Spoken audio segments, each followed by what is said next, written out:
வியாபாரம் போற நிலைமையை பார்த்தா எதுவும் சொல்ற மாதிரியே இல்லை. இவங்க கடையில என்னத்த வியாபாரம் பார்த்து வச்சிருக்காங்கன்னு தெரியல வேற.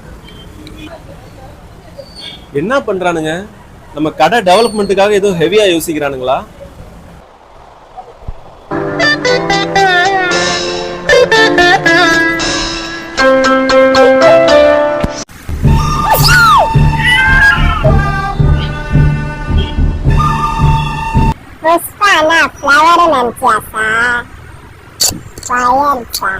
டேய் என்னடா பண்ற? ஏன்டா அது? ஐயோ முதலாளி, எரும மாடு மாதிரி வளர்ந்துருக்க, சின்ன பையன் கூட போய் விளாண்டுட்டு இருக்க.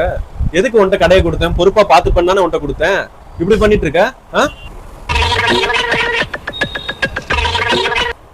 பெரிய பையன் மாதிரி எப்பவுமே நடந்துக்க மாட்டியாடா நீ? டேய் போய் நிறுத்துறா. இதுக்கு மேல ஒரு வார்த்தை பேசுன சுற்றுவேன். கடையை பொறுப்பா பாத்துக்கிடானா ஃபயர் ஃப்ளவர்ன்ட்டு அடங்க மாட்டேன். ஃபயர்லாம் பழசு, இப்போ வைல்டு ஃபயர்.